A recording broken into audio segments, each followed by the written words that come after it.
All right, everybody, welcome to the Human Biography Podcast. Today, I've got my great friend Steve Thorp in studio. Hi, Steve. Hello. How are you doing today? I'm fantastic. Awesome, and your teeth look really nice. Ooh, yeah. Oh, we're sure I've been talk more brushing. about- yeah. You know, it's funny. We're going to talk about Steve's beautiful products right here, but also life of an entrepreneur and life of startup and creating a product for the world. Like everybody can use this. So Yes. first, talk about being an entrepreneur first. Yeah, let's dive into that a little bit. Okay. Yeah. Tell me a bit about your background in entrepreneurship. Well, I've been an entrepreneur Yeah, for yeah. 20 years now, Wow. 20 years plus. I started kind of, dabbling in it when I was in high school, middle school, little projects here and there. Yeah. And then my first foray was starting an agency in the action sports world when I was 19 years old. Wow. So it's been a long run. For And, sure. and tell me, when you pursue something, are you looking at, is it, because I'm a passion guy, I'm just like, everything that I Yes. do has to be related to what I'm really good at and what I love, warm and fuzzy like this table. But are you looking at a business opportunity and something you're passionate about? How does that work? Yeah. Well, that's evolved over 20 plus years, Yeah, but yeah. in the beginning, for sure, I'm a young Yeah. 18, 19 Let's year make some old money. kid. And I'm like, ooh, maybe a little bit of money, but more Yeah. like I love sports and I Yeah. love this industry. Awesome. So how can I kind Great. of converge both my life and business together? Cool. And I was really interested in starting my own business. I watched my parents be entrepreneurs as I grew up and Yeah. I'd go through the ups and downs and the hustle of starting a company and really watching them go through those challenges. I was like, Sure. maybe I want those challenges in my life and Yeah. I want to take it, Yeah. the bull by the horns and really run with it. So I think for me, it was like the challenge, it was the market, it Yeah. was my life passion Yeah. at the time. And I was like, hey, maybe these can all come together and become Right. a business, which it did. And how do you know when a business is really going to work? Yeah, the crystal ball. Yeah, right? I think hard. there's ways that you can mitigate that, obviously. Yeah. And, I think as you get older and you start more companies, obviously you go through more of those challenges. Yeah. You learn, you adapt. You start to look at the markers as to how can I mitigate my risk when starting this next venture. And, in the early beginnings, you're really just kind of, learning those as you go. And Yeah. I think you got to learn your personality too on, Yeah. how you're able to approach a different product or market or challenge and really understand what fits for you as well. How do you learn? How do you adapt? Because everybody works a little bit different. Absolutely. And, I think when I think of, so we're service oriented, we make these documentaries, these content, podcasts, whatever it is we're creating. It's tangible to us based on a formula that we've sort of started with and we're able to go with that. Right. But I know in the entrepreneurial journey, when you're creating a product, you're kind of testing the markets. Yes. And we're all kind of actually testing the market. So I want to talk about Before, this amazing, beautiful brand. Tell me about sort of the idea behind that and then actually diving into it. Yeah. Yeah, great way to start. So I think for me, like I'm an ideas guy. Yeah.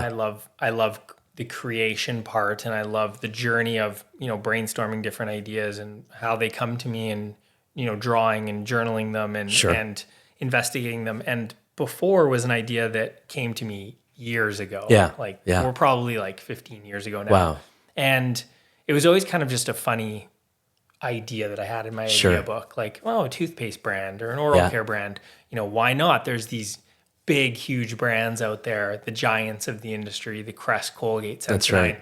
Why isn't there like a niche brand that can compete with them? And sure, there was some other niche brands in that category, but there wasn't really anybody really challenging them. Yeah. And I just had it in my book and I would, once in a while I would come back to it as Sure. I would always kind of come back to my list once in a while when there's a convergence in my timing of life. That's And right. I would go back through my ideas and I would develop that idea a little bit more based on the time in the market, what Yes. I've learned since then, what I've maybe researched, Great. what I've listened to. And I'd go back to that idea and kind of evolve it a little bit. Okay, well, what if the brand looked like this? Or what if it went this way? Or Is there a market that's going to accept this? right. Yeah. Where would it be sold? How would people, how are they going to connect with it? Yeah. And so over the years, I'd always come back to that idea. And then, about 4 years ago, the timing in my life was perfect where I wanted to take on a new challenge. Sure. I had an opportunity to do that. And so I went back to my book and looked at all my ideas and decided what was the one that fit me at the time, where I was at in my business journey. Where did it fit my life and my passions at the time? Sure.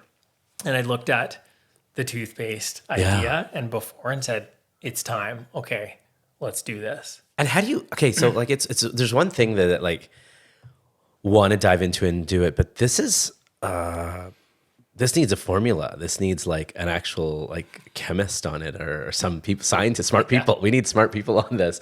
What did it take to do this? Yeah. Yeah, for sure. This is not just like, we're going to whip up a brand here and go to market quite quickly. Yeah, that's right. This was a 2-year journey. And, I brought some partners into this business, ones that I kind of were really admired and really wanted to be attached to this company. So there's a couple other gentlemen involved. And we really sat down and said, okay, the ethos of this company is what? And, we are product people through and through. Yes. So we decided that if we're going to put this product to market, number one, it has to be best in class. Yeah. It has to be the best toothpaste. Yes. Funny to say, the best toothpaste you've ever tried and ever used, period. Yes. Has to be better than everything on the shelf. Next is it has to have an environmental story. We live in the Pacific Northwest.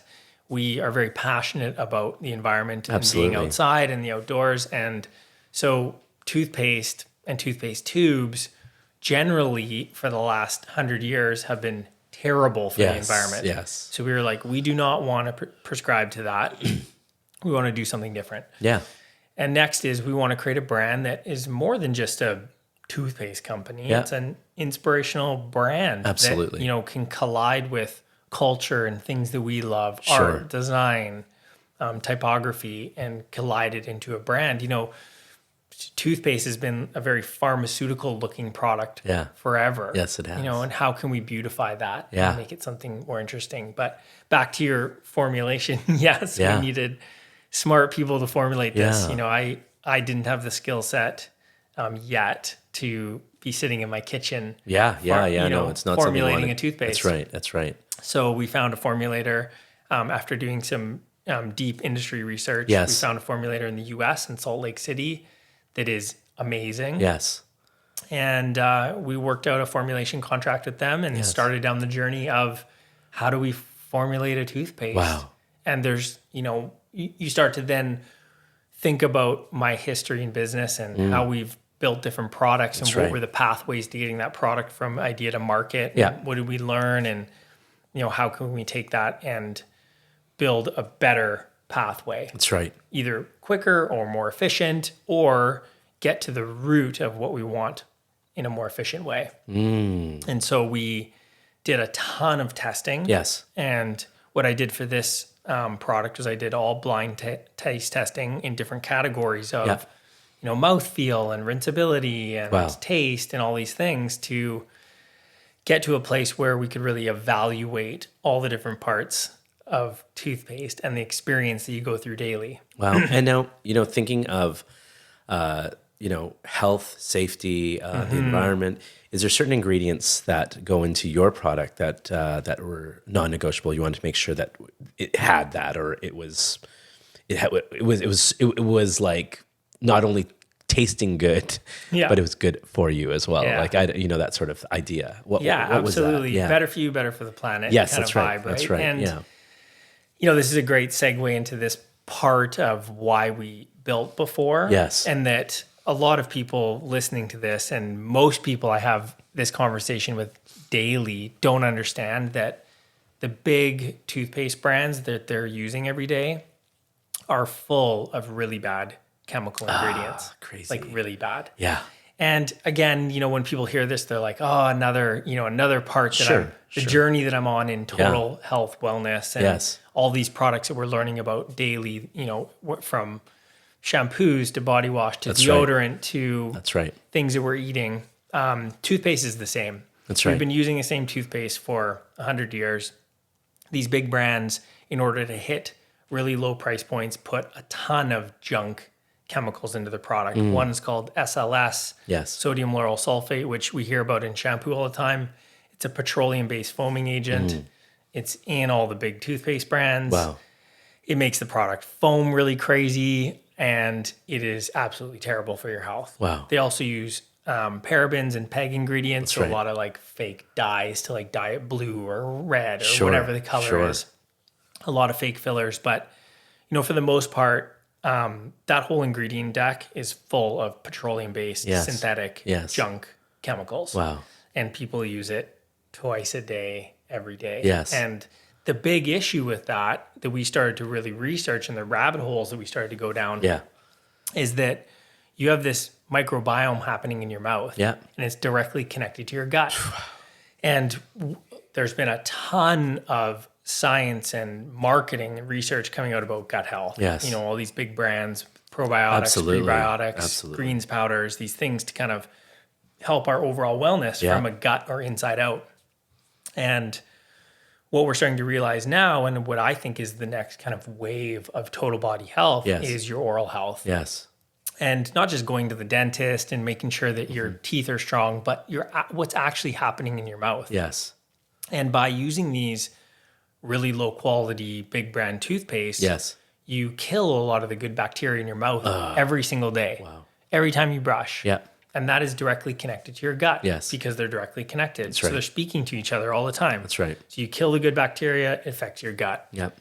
And some people might have really big issues with that. Some people not so much. But there's a much better product. Oh, yes. Great. Which is Before. Wow. And some other brands that we're sitting in that are kind of a high tide scenario where we're all pushing back on the industry saying, you can't use these ingredients anymore. These ingredients are terrible for us. Yes. We can make a much better product that doesn't cost a significant amount more. Yes. You're looking at, a medium price point of large toothpaste at about $6. That's right. And we're at $10, $12. Yes. Which is where our market is, which is where it should be because we're using really good quality ingredients. Great. So we're using all natural flavoring. Beautiful. We're using a derivative of coconut to make it foam. We're using, really high quality other ingredients like aloe, zinc, arginine, which support your mouth health. Yes. Not kill it. Yes. And we're doing all this because it is a really important gateway to your health. I love which it. is your mouth. Yeah. And you're not spending $40 a toothpaste tube in order to do this. You're spending 10 or 12. Yes. And you only need to buy 3 to 6 of them a year. So this isn't a massive investment, but it has a massive impact. I love it. On your whole health. And let's open up one of these. So let's talk about the actual bottle. Yeah. So when I first saw these, I was like, wow. First of all, it's so nice. And this doesn't look like your everyday toothpaste. Tell me about this packaging and the look and feel of that. Yeah, I want to talk about that. So we'll first talk about the actual package, and we can talk about design a little bit. Yeah, and design. the thought there. But the package itself was the next big pillar for our brand, which is how do we take one step forward in a better direction with environmentally friendly packaging? That's right. Toothpaste for a long, long time has used the same form to put their toothpaste in. So it was a tube that looked very similar to ours. Yeah. But the big difference is that it was a multi-material tube. So you can imagine there's all these layers of material, often plastic, petroleum plastic. So go like plastic, and then in the middle there was an aluminum layer, and then plastic, and they would fuse them together. Yes.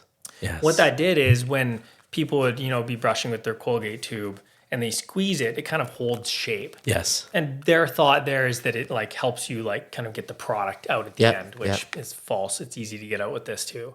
But the big problem with those types of tubes is that once it's fused together, multi-material, is there's no recycler on the planet that will take that product. Yeah.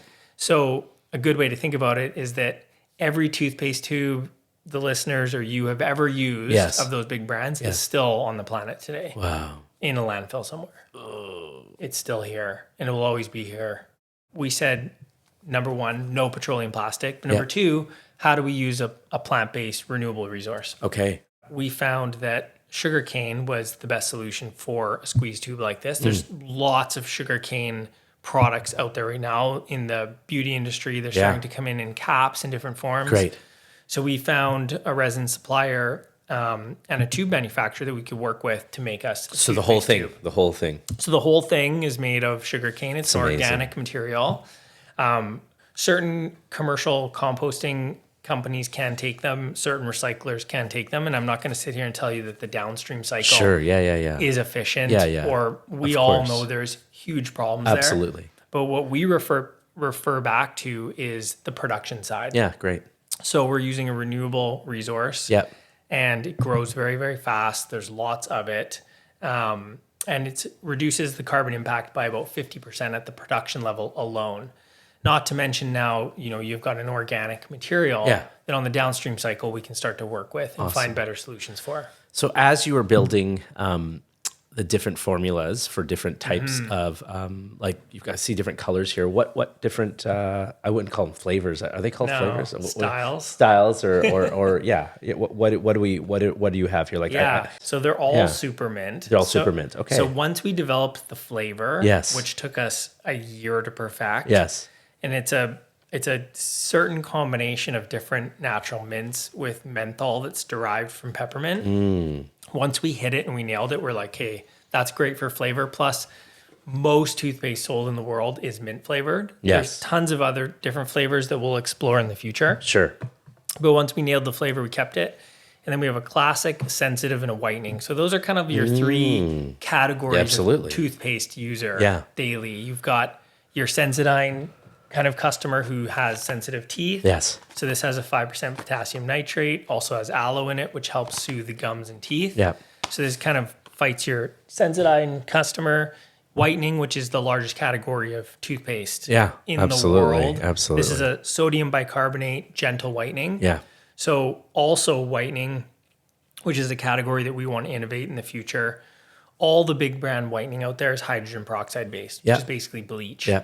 And people are swishing this around in their mouth every day, brushing their teeth with it daily. It's terrible for their health. Yeah. It kills a lot of the good bacteria again. Absolutely.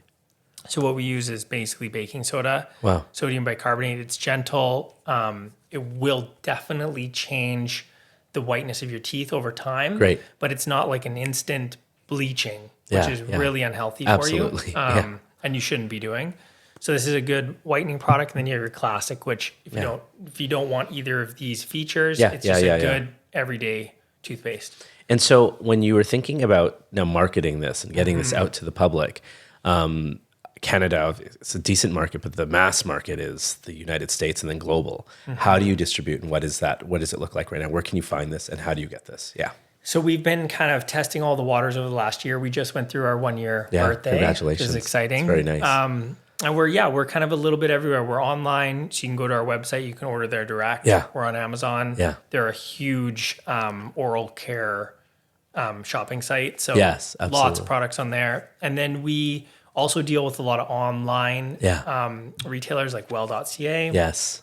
And then we have a whole wholesale side of our business. So you're starting to see us in different boutiques pop up. In Vancouver here, Welks, in LA, Juice to Grocer, in New York at Dimes, We're in all the kind of like real trendy spots. Next level up is we start to move into grocery.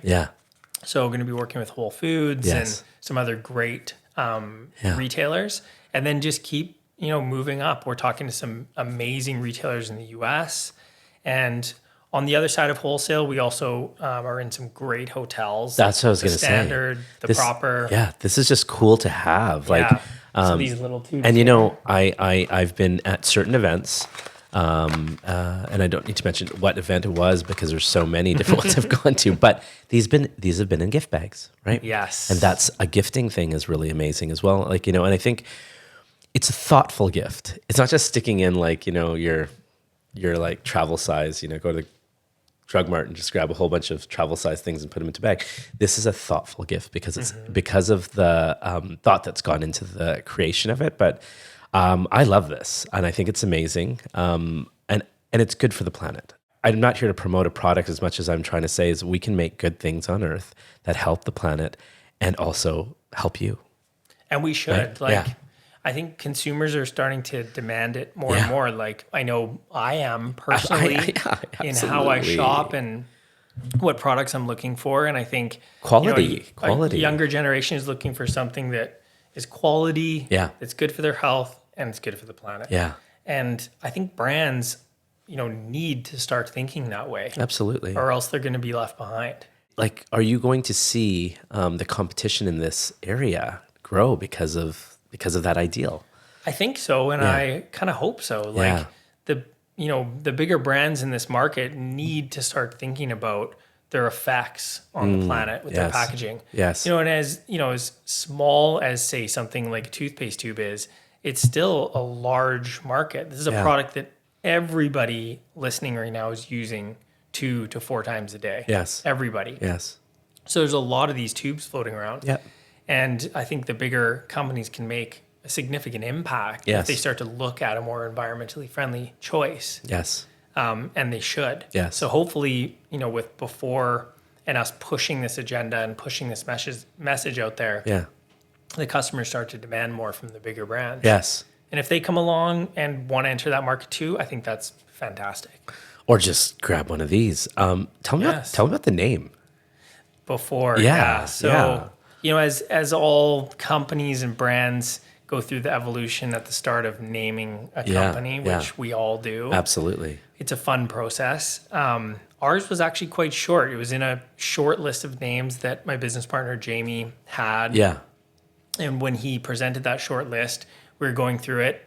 And as soon as we hit Before, we kind of all stopped. And we're like, oh, that is such an interesting name. Yeah. Because before everything you do, you self-care. Absolutely. Absolutely. And it started to evolve into like this ethos of our company, which is really about stopping, thinking about good products, using good products. Yes. Before everything you do, you self-care. And part of that self-care routine is brushing your teeth and taking care of your oral health. So toothpaste kind of fits into that, say, morning routine and us owning that 2 minutes of your time where you're brushing your teeth and really thinking about how is this impacting me. You're looking at a product that is a little bit more inspiring on your shelf and how it's presented and where it is. The reason I would keep it out. I wouldn't hide it. Toothpaste has often been thrown under the counter because it's not that aesthetically pleasing. We wanted this to really challenge your mind a little bit more to what toothpaste can be in your life. I love it. And by doing that, maybe people brush a little bit more. Yeah. Which is great for your health. It's more of an event. Yeah. Rather than just something you have to do. Exactly. So Before was, really that ethos of love that. Take care of yourself, stop for a second before everything you do. Yeah. Be yourself. I love it. You have other little goodies here. Tell me what else you have here. We just launched a little accessory line. Yeah. This is our first foray into some accessories. And so again, we wanted to make sure that's a floss refill. Yeah. We wanted to make sure that we, we're staying true to Before in the environmental story. So that's a little floss kit. It's like a little yo-yo. It's bamboo based, and then you can refill the floss. The floss core is plant based. So no nylon, no petroleum products anywhere in there. Oh, that's great. So you can unscrew that. You can use your floss, and then this is a little bamboo toothbrush, which a lot of people are still using manual toothbrushes out there. Yeah. These are also great for gifting and travel and all sorts of things. So, we're just playing with a few accessories that really support the brand itself, and we'll continue to play with a few accessories beside the core of the product, which is toothpaste. Wonderful. So right now, this is our first line. In January, we're coming out with a fluoride-free product. Yeah. Wow. So that we have choice for both sides of the market. I love it. And we're going to extend that out to a few flavors in Q2. And then we're working on some really cool innovation for 2024.